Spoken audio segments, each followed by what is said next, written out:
Ayman Khan here for Seconds Out with Liam Beefy Smith. Liam, good to see you. How you doing, sir? Good, mate. You? Good. Good to hear. Let's jump straight into it. The talk that's most relevant about yourself is the Chris Eubank Jr. rematch. What is the latest? We know that Chris Eubank Jr. publicly accepted the rematch clause. He activated it. But where do we stand now?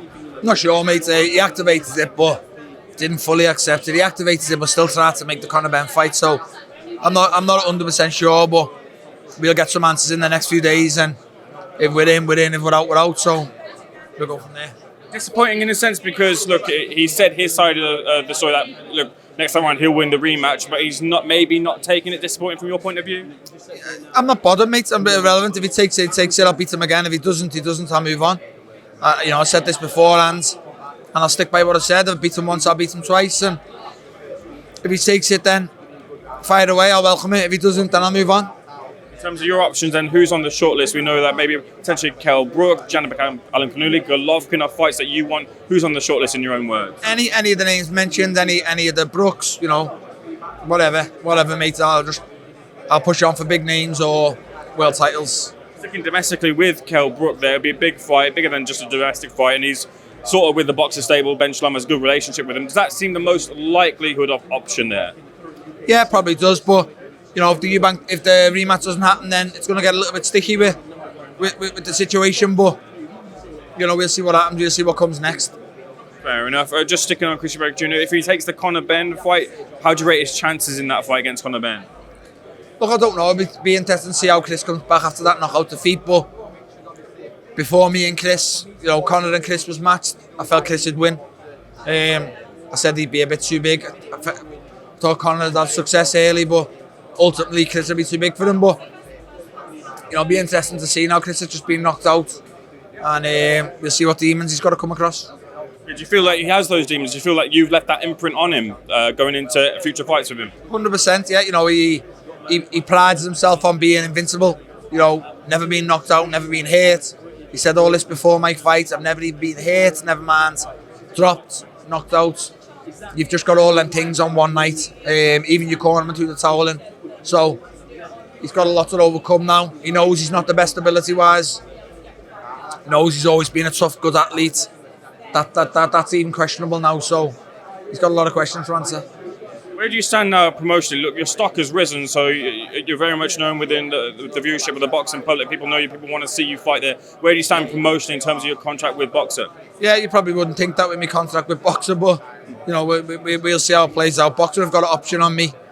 And I'm a man who words. I'll take that option, give them the option, and then we'll go from there. But it's going to be interesting over the next week or so.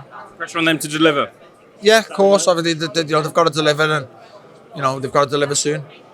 Picking up on a couple of other things. First of all, Eddie Hearn had some discourse with Simon Jordan. One of the bigger things I think that's pertinent to yourself is you've been with Eddie Hearn before. You left Eddie Hearn, but you're in a good relationship with him, whereas other boxers aren't.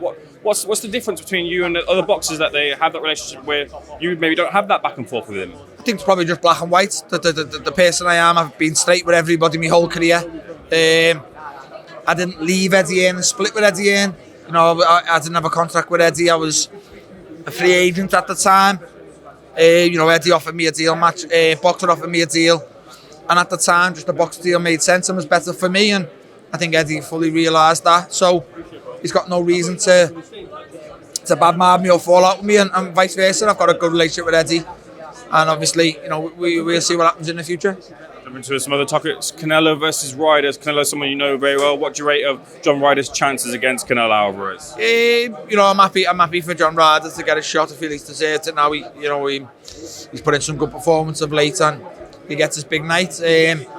Obviously, I have to pick Canelo, and I feel Canelo wins well only because I think Ryder's a little bit back down, more Canelo's size and not jumping up too much. I think. With a point to prove, Canelo also, I think we're going to get a very good Canelo Alvarez. Can you tell me, over here we say, look, John Ryder, he deserves his opportunity, so all power to him. Over in the US, maybe there's criticism of the fight, and they say maybe it's a mismatch, if you believe Oscar De La Hoya's words. Is it like that? Is it as apparent as that? No, definitely not. Obviously, you're going... he's beat Daniel Jacobs, he's just won a final eliminator against Zach Parker, so You know, he fully deserves a shot, and you know, good luck to him. I hope he, you know, I'd love him to do it. But I hope he goes there and gives a great account of himself if he doesn't do it.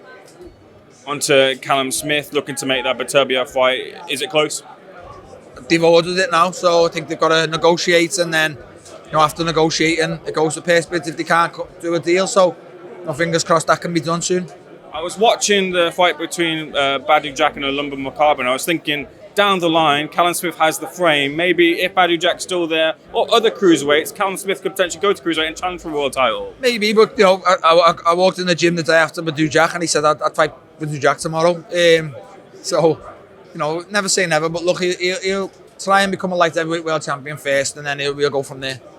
You will obviously rate his chances against Beterbiev. A lot of the boxing public will say Beterbiev is one of the best. Very hard task there. What makes you so confident that Callum gets the win? Stylistically wise, I think it's a very good fight for Callum. You know, age-wise, I think Beterbiev's a little bit feeling his age now. I feel Callum's a lot better fighter than Anthony Yard. I think Anthony Yard's done a great performance with Beterbiev. I know stars make fights, but I just think, you know, Anthony Yard lands the shot all night. That Callum's best shot. So I look with confidence in Callum, and you know, he's not getting any younger, Beterbiev. So I feel like his best performances are past him. Josh Taylor potentially taking on Teofimo Lopez. Seems like it's very close there. You rate his chance against Teofimo Lopez too? Yeah, I do. I think Teofimo Lopez is a great fighter, but I just think something's not clicking with him at the moment. Confidence is shot a bit, and you know, I think it's that being random is not the greatest thing. I'm not saying, you know, a start, and I mean as a coach, and he seems to be struggling with southpaws, and I think Josh Taylor's all wrong for him. I think at that this time in the career for Teofimo Lopez, Josh Taylor's a nightmare for him. So it's a fight I'm confident Josh goes there and wins, and you know, it'd be good to see Josh Taylor back to winning ways after his injuries. Like you mentioned, you're very much black and white, and I feel you've got the finger on the pulse in terms of the boxing public's opinion on things. You very much read it well. This Fury versus Usyk fight is off now. It's a shame, not to put words in your mouth, but do you feel that sentiment that it's a shame that the fight's not going ahead? Yeah, of course, it's a shame if it doesn't happen. But look, again, I think it's going to happen. I think they're still negotiating. I think you know, managers saying it's off, but I think they're still negotiating, and I think that fight gets done. But if it doesn't, then I'll be gutted, and it's a shame. Who'd you favour? I fancy you, Fury. Fury, I think he's too big. He's got too much know-how. He'll win ugly if he has to. So I've always said he's the best heavyweight in the world. You know, might not be great to watch at times, and I don't mean that disrespectfully, but I just mean he does anything to win. He'll find any way to win. If he has to win ugly, he'll win ugly. If he has to win class, he'll win class. I'll bring this back to you. Look, you want to capitalise on momentum. You're saying that you'll get a decision hopefully this coming week, but when will you expect to be out? End of May, first week of June. You know, I'll be ready, and yeah, just fingers crossed it's announced soon. And you'll be pushing for a good opponent because you can't come back against a... Of course, I want a good opponent or a title fight or something. I don't need learning fights. I don't need sick over fights. You know, I need fights that get the fear in my body. You know, get me blood flowing. I'm 34 years of age. It's very hard. I've been pro 15 years. It's very hard to get fear in me now. I'm used to everything. I've been on the biggest stage as possible. I need that fear that gets me out of bed and gets me in good shape. Same more boxing frustration, just boxing being boxing, not putting you in those fights coming up next. Yeah, definitely, yeah. Really, yeah. Appreciate it. Liam Smith, good speaking to you. Thanks for speaking to SecondsOut.